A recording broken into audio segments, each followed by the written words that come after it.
Welcome to the Being Known podcast with my friend, Dr. Curt Thompson. And my friend, Pepper Sweeney. We are here to discover and explore what it means to be truly known. On today's podcast, we're going to be talking about the horizontal domain. As you know, in this season 2 of the Being Known podcast, we are talking about the 9 domains of integration. We spoke about consciousness the first week. We spoke about the vertical domain. Or actually, the first week we talked about integration in general. So go back and listen to that one if you haven't, because that'll be very helpful. Then we spoke about consciousness and the vertical domain. So those are there for you all to go back and listen to if you haven't already. And today we're talking about the horizontal domain. Curt, when I think about sort of this left brain, right brain thing, the first thing that comes to mind is, do you remember those Mac commercials from like the early 2000s, maybe the late 90s, where it was 2 guys in a white room and one guy's like a cool, hip kind of guy, and he's standing there, and the other guy's a complete computer nerd with his pocket protector. Oh yeah, that's right. Yeah. The cool guy's like, I'm Mac. And the other guy's like, I'm PC, right? And so I kind of had this feeling of, the right brain is this sort of, Mac kind of thing, right? And the left brain is more of a PC. And then you see the illustrations everywhere where the right brain is just got colors shooting out in every direction, and the left brain is like a piece of concrete. It's like just gray, and So let's talk about, as we start today, let's talk about the differences between the right and left brain and maybe how they're similar. Yeah. Well, I think, Pep, one of the things that is a pretty common misconception is that the right and the left brain are so starkly different. And we think that the right brain does only certain things and the left brain does only certain things. And we'll talk about some of those things that each of those hemispheres of the brain tends to be more active in doing. But the reality is that most of the things that we talk about that happen in the right or the left, whether it's our nonverbal cues or our language or emotion, most of those functions are things that both hemispheres can and do perform. For example, it is true that most of our language develops in a part of the left brain that is specific for that. And we know that when people have strokes that end up, affecting the left hemisphere of the brain, people's language can quickly go.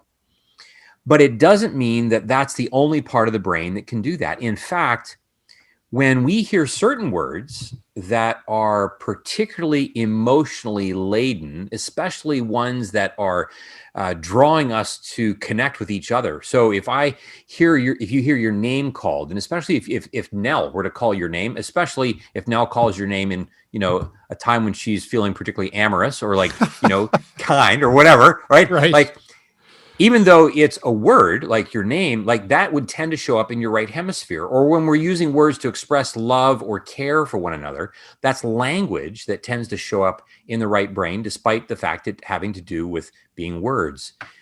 And there are other things. There are these amazing stories of neuroplastic change in which certain parts of the brain that used to be taken care of by one half of the brain, a person has an injury or a stroke, and that part of the brain's job is taken over by another part of the brain, so that we see that the capacity of the brain to shift from one side to the other to do certain things is a possibility.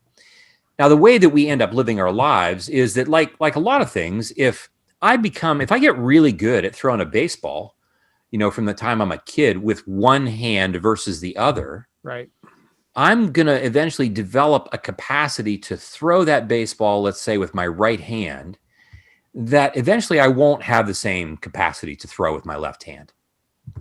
And if we were to look at the brain activity that has to do with like the fingertips and how they hold a baseball when they grip a baseball, you would see that the part of my brain that is connected to my right hand, which would be my left hemisphere, that part of the brain you would see that like there's all kinds of neural connections between the part of my left brain and my right hand that wouldn't be the case for my left hand and my right brain. And we typically are doing these kinds of things. We're developing a lot of these skill sets when we're younger. And so it's easy for us to say, oh, well, certain things happen in the right and certain things happen in the left. And that can be the case, but it's not because they don't potentially have the capacity to do both things equally well. But here is one place that is different. And that has to do with the general posture that both hemispheres actively engage when it comes to living in the world. And what do I mean by the posture that I have in the world? You know, in order for us to navigate the world, we are doing two things at one time, always. We are at the same time that I am like looking out at the world. I'm looking out at the world and I'm observing the world. I'm engaging the world. I'm still at some point simultaneously also having to kind of keep an eye on what's going on in the detail of the world. Yes, I want to look at the forest. I'm taking in the forest. But I also need to make sure that there's not something in one of those trees, a predator in one of those trees that might want to come out and get a hold of me, especially if I'm a lower mammal or if I'm a bird. There are certain ways in which I will pay attention to the world in its large expanse, kind of taking it all in. Right. But there's another way that I'm paying attention to the world in which I'm actually looking at details. I'm looking at how the world works. One way, I'm experiencing the world. I'm with the world. The world is a here and now thing. I'm taking in the beauty, the sensations, the images. I'm just kind of swimming in that. But there's another way in which I pay attention to the world, in which instead of being immersed in it, I'm swimming in it. The other way that I engage the world is if I keep the world at a distance. Now, the distance may only be at arm's length, but I keep it at a distance in order for me to examine it, in order for me to study it, in order for me to manipulate it, in order for me to use it to its best ability. So I am listening to Switchfoot play the blues, and I'm driving my car, but I'm actually I'm paying a lot more. I'm just with the blues than I am necessarily paying attention to details of signage and so forth and so on, because I'm just with that music. Or you're with a painting, you know, you're with one of Van Gogh's paintings. You're just in that space. Or you as an actor, like once you are doing your work, all your prep work, you come to the stage and you are in that space. And dude, you're in that space. But if I need to change my tire, I'm looking at a distance. I want to know where the lug nuts are. I want to know where the tire iron is. I need to know where those things are in order for me to manipulate it, in order for me to change it. If I'm trying to figure out a math problem, if I'm if I'm like one of the engineers for Apollo 13, I got to figure out how to get these guys home. And I am thinking about something out here at a distance. And we need both of those things. The problem is for us, where things get really difficult, is if one side of the brain gets overdeveloped to the extent that the other side is underdeveloped. And then we have this challenge of our kind of emotional, mental, relational lives being kind of hijacked by one side or the other. And when we're not aware that that's happening, we just think that we have a set of problems, but we don't know that it has much to do with the difference between our right and left hemispheres. So the one thing that I'm hearing you saying, I think, it is that I think a lot of people have been misled to believe, or it's a myth, is that, you are either right-brained or left-brained. That's just not a thing, right? I mean, both are working all the time, but sometimes people can have one side more dominant than the other side. Right. And so it is true that, so for instance, again, back to the baseball metaphor, if I throw the baseball with my right hand, it is true that my left brain is going to be more dominant than my right when it comes to throwing a baseball. Right. But we would be incorrect to say that just because, now I know this is going to be stereotypes, right? But it would be incorrect to say that just because I'm an engineer, I'm left-brained, and because you're an artist, you're right-brained. That would be an unhelpful, inaccurate way to describe what it is that's going on. It may be that those two people utilize certain elements of their hemispheres in certain situations more than their counterpart.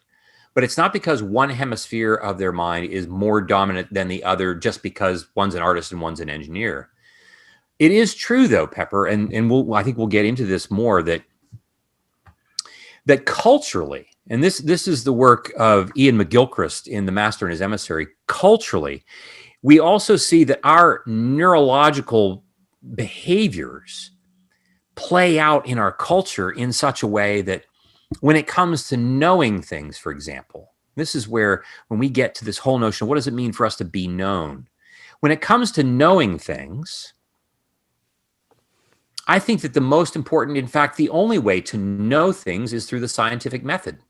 That's how I know things. How do you know that this is true? Because we've studied it, because we've set up a research protocol for it, because we've analyzed all the variables. We've done the study, and therefore this is what we know to be factually true.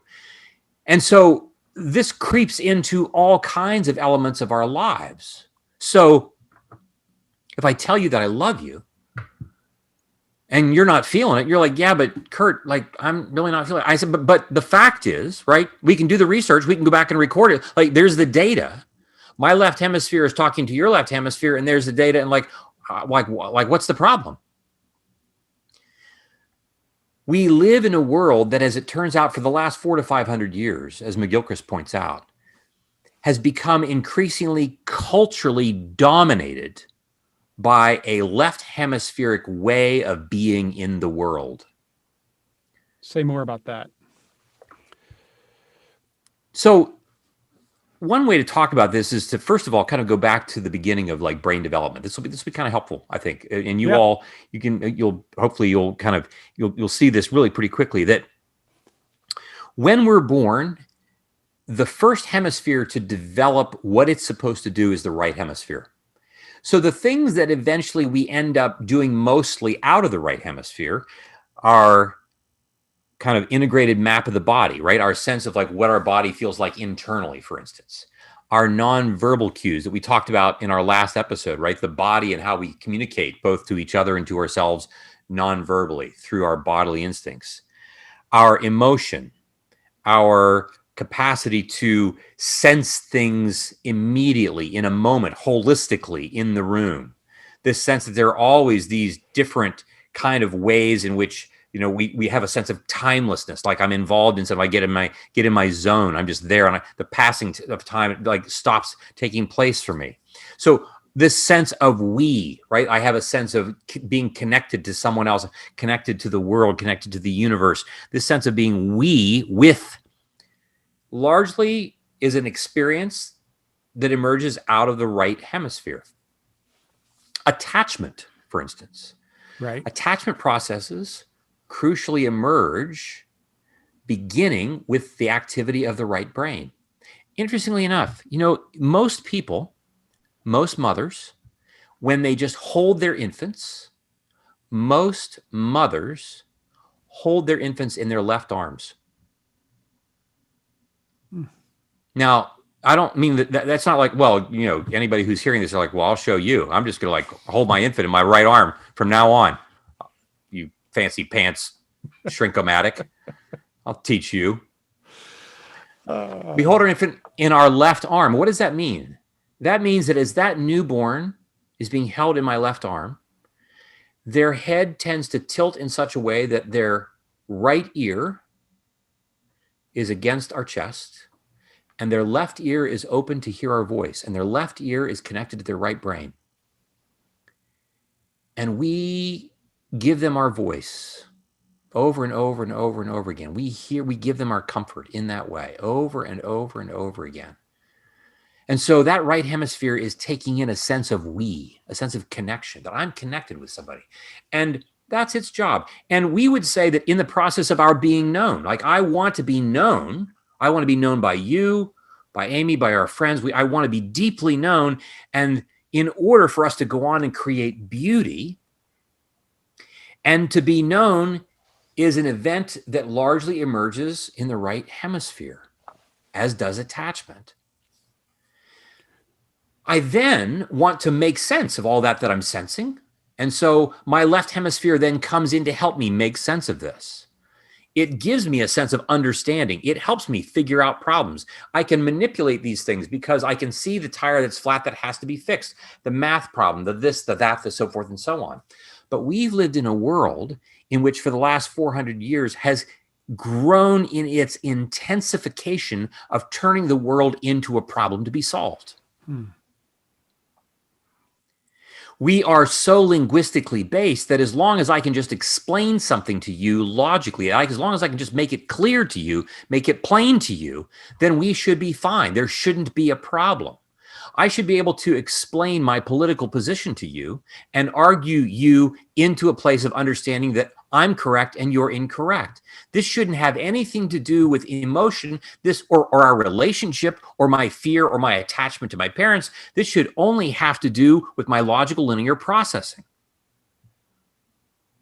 Heck, even in the way that we put like nature in our cities, right? We want our cities to have trees and so forth, but like, how do we do it? Like, we plan it out, right? We make sure that those trees are planted X number of feet apart. We don't just like say, hey, we're just going to let a bunch of trees grow over here. We're going to just like let nature do its thing. No.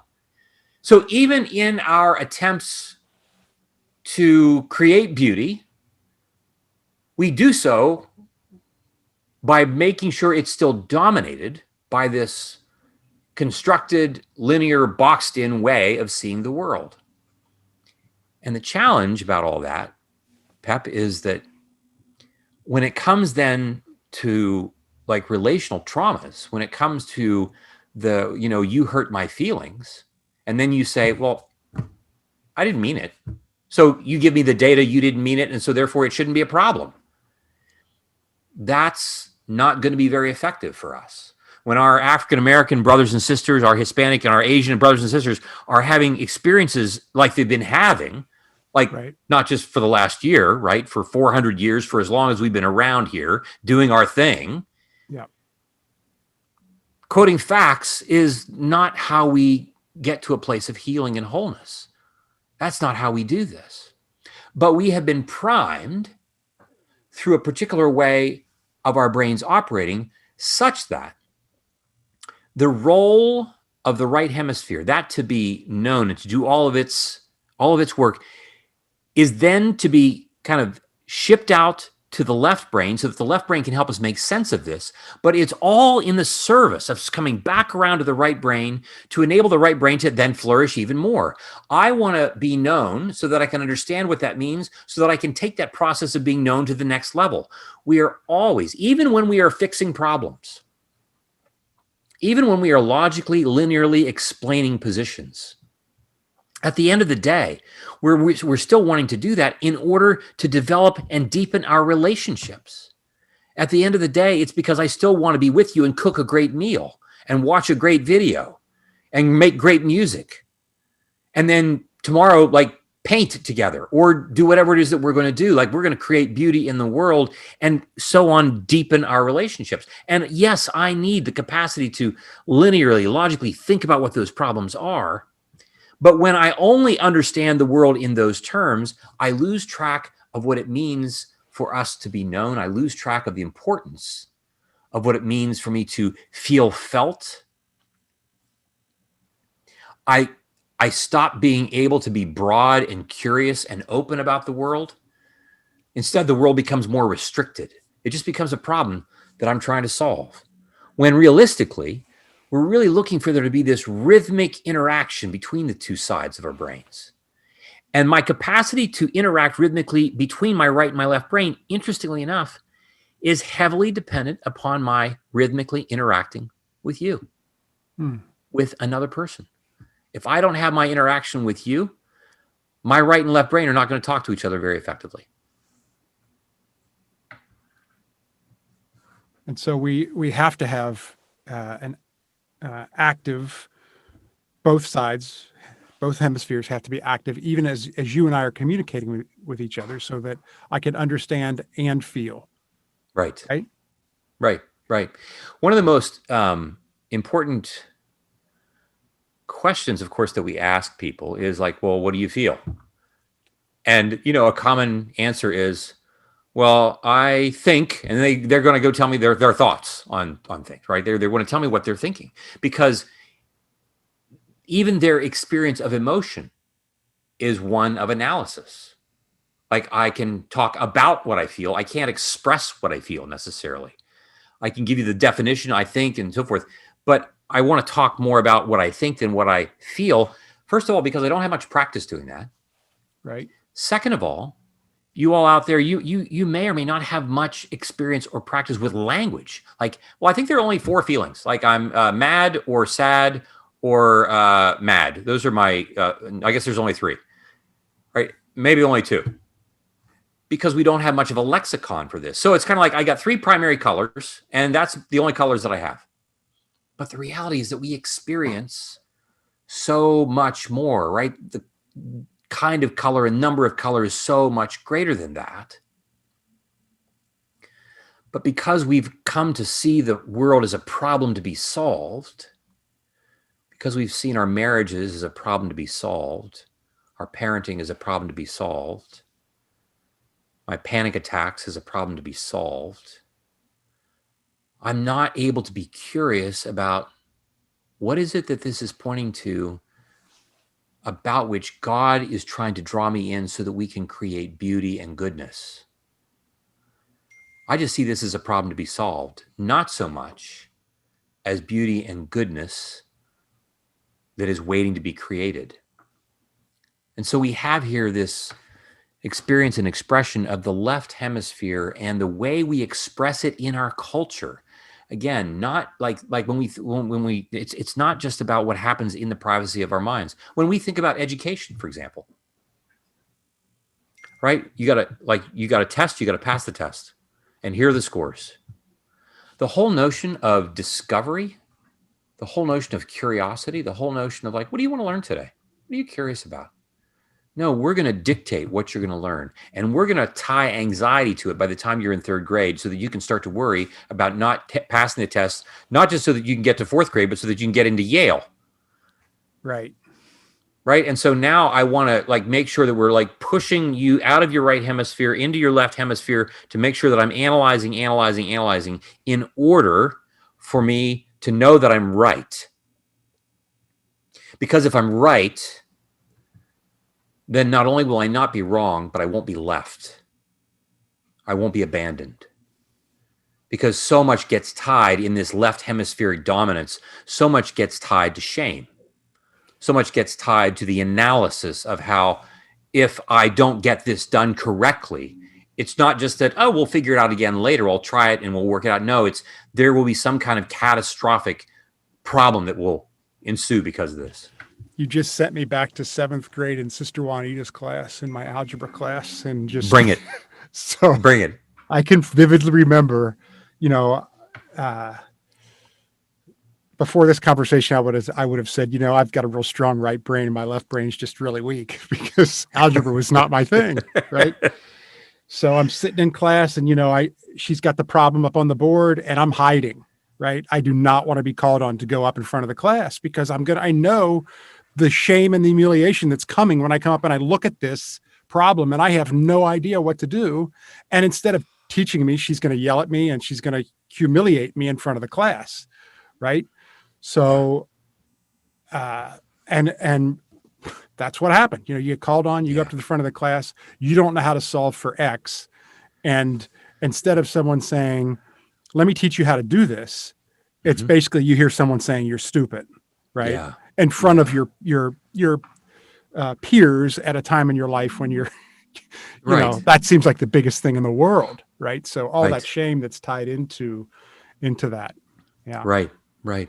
Well, and one of the ways then that we end up, kind of even reinforcing that is, I'm having this fantasy of, your given your acting prowess, I'm thinking like that you would have had some lines that you could have delivered for, what was her name? Sister Juanita.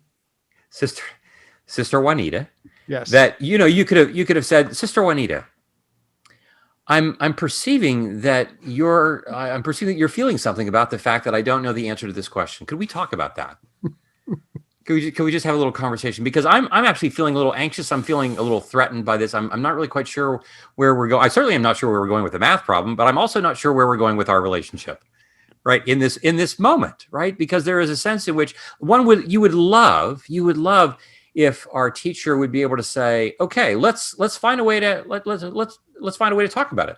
Let's find a way to talk about the problem that's on the board. Exactly. Right? Just like you said, right? Yeah. I think about sports. Right. And my mind is drawn to, and oh my goodness, at the moment, I am blanking on his name. It's one of the hazards of turning 58. When you turn 58, one of the skill sets that you will lose is the capacity to remember particular high school football coaches' names. It's a very small subset of memory that people are researching. I can remember a lot of things. I can remember my name. I can remember your name, Pepper. But I can't remember this particular high school football coach's name. I think it progresses to all pronouns eventually. That's what my dad always said. He's like, the first thing to go is pronouns. I can't think of any pronouns. So wherever that sits in the brain, wherever the pronouns oh my gosh, sit, that's right. The first place like, to go. I know it's entered retirement. It's like it's gone. It's moved to Florida. Like, right. Yeah, my wife and I are taking a trip to Florida later this month. I'm like, yes, I'm here to find a certain part of my brain. It's the pronoun part. I can't remember pronouns. Yeah.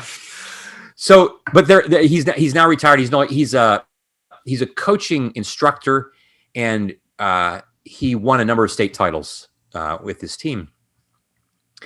And their motto was, we play football to learn how to love one another.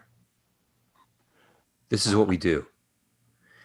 And of course, at the time and later, he played for the Detroit Lions. I remember he played for the Lions. He was a lineman for them, I think, and then came back and coached high school ball, and is a believer. And this was his thing. Like, he's like, no, this is what we're here. We're here to learn how to love each other. That's what we're blown to play football. And this would be like they'd have to repeat this, right? Every so often. And as such, of course, how can you argue when you're winning titles?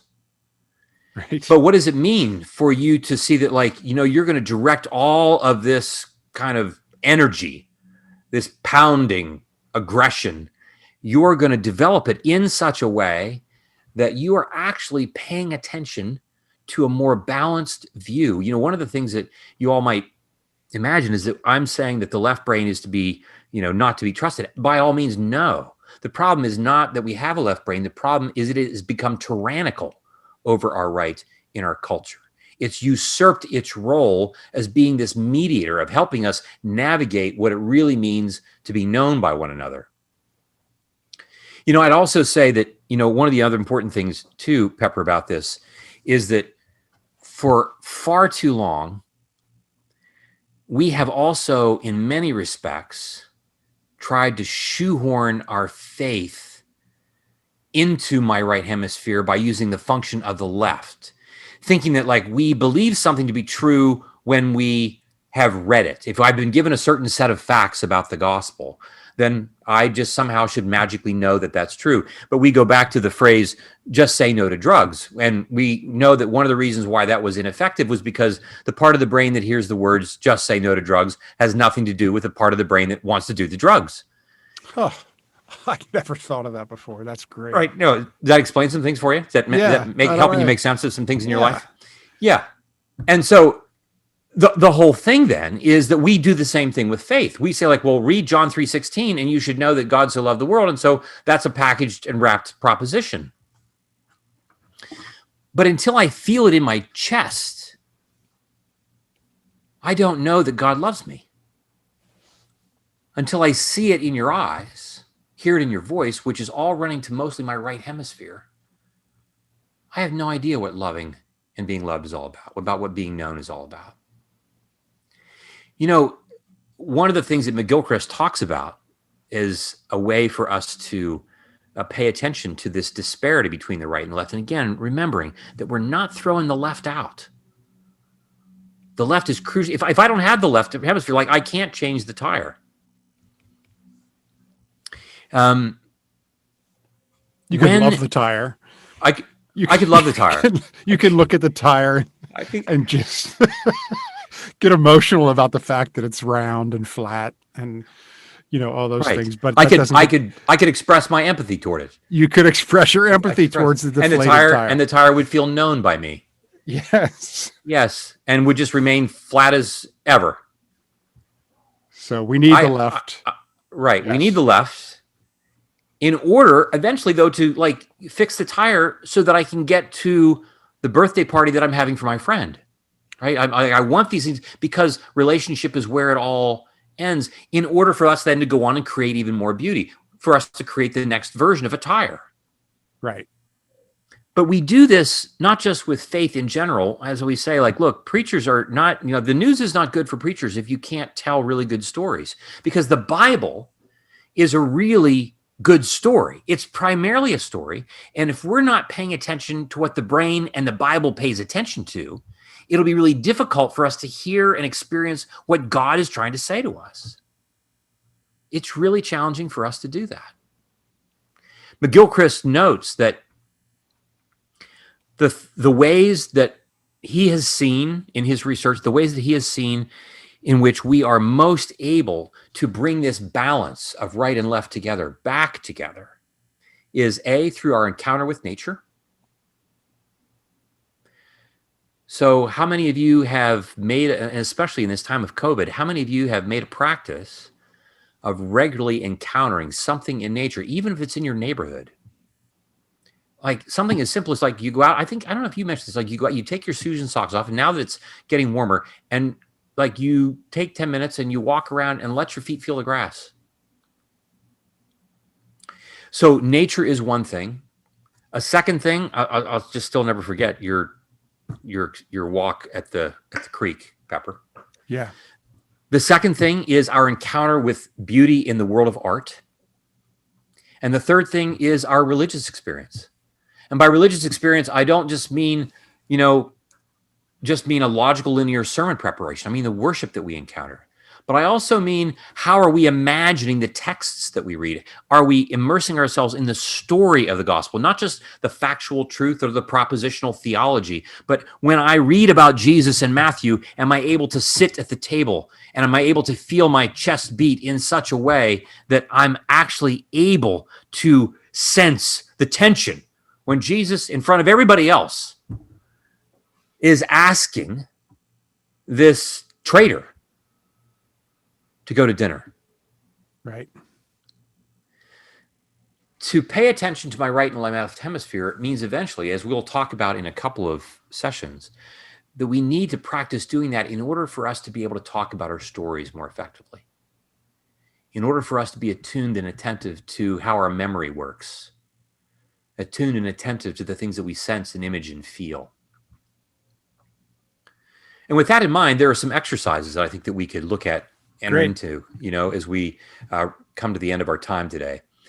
The first is that just keeping track of any time that we encounter beauty in the course of our day. Now, this would mean we'd have to look for it, but anytime we have an encounter with beauty, we name that and we write that down. So to keep a journal of beauty, that we're going to, at the end of our day, we're going to keep track of, I had an encounter with this particular sunset that I saw, or the tree that I saw, or I actually went out in my yard and I just noticed that the snow was receding, and it was just a beautiful take. What am I doing to pay attention to that and write them down, but also pay attention to what you sense and image and feel when you encounter it. Write that down. Begin. Now, here's one that'll many of you all, you'll think I'm not, that's not what I do. I don't write poetry. I want you to practice beginning writing poems. Jack Sprat Sat on a tack. That's a fact, Jack. You're a poet and didn't know it. But your nose sure is a Longfellow. Oh my.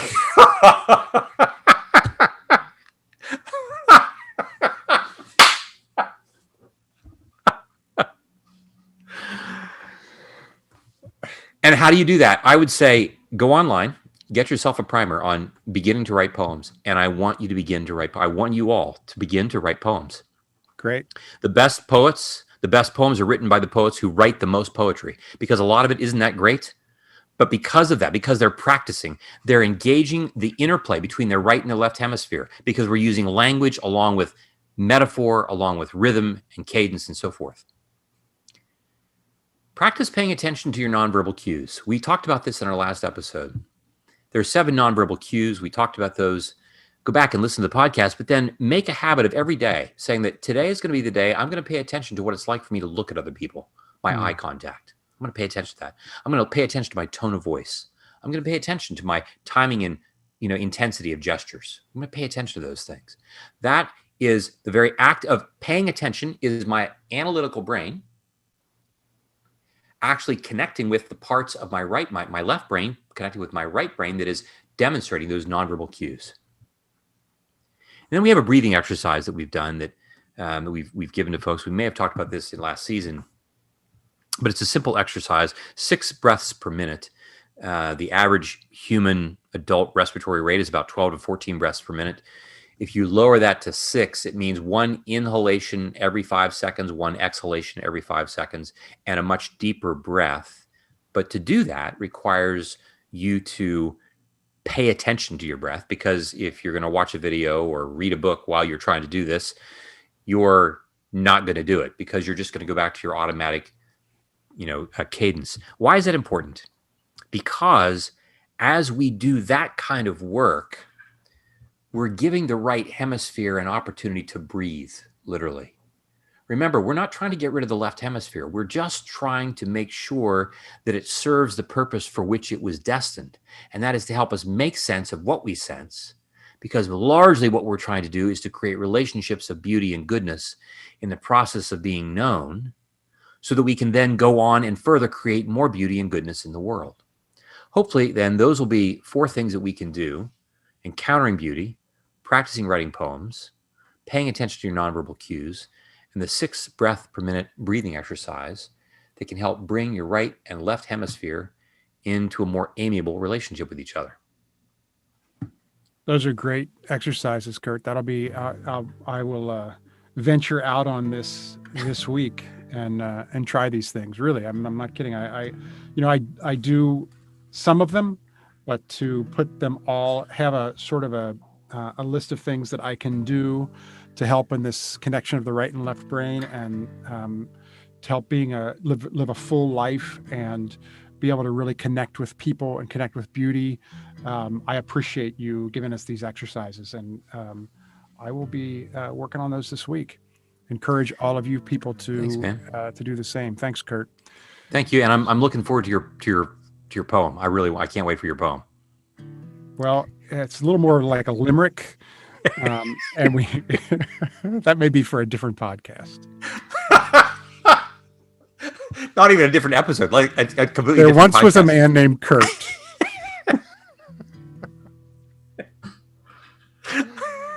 All right, Curt. Thank you so much for today.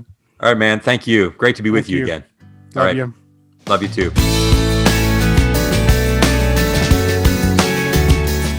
This podcast is produced by Curt Thompson, Pepper Sweeney, and myself, Amy Chella. Audio production and music is by Keaton Simons. If you'd like to connect with us, you can visit us on our website, beingknownpodcast.com, or you can find us on social media at beingknownpod. Be well, be known.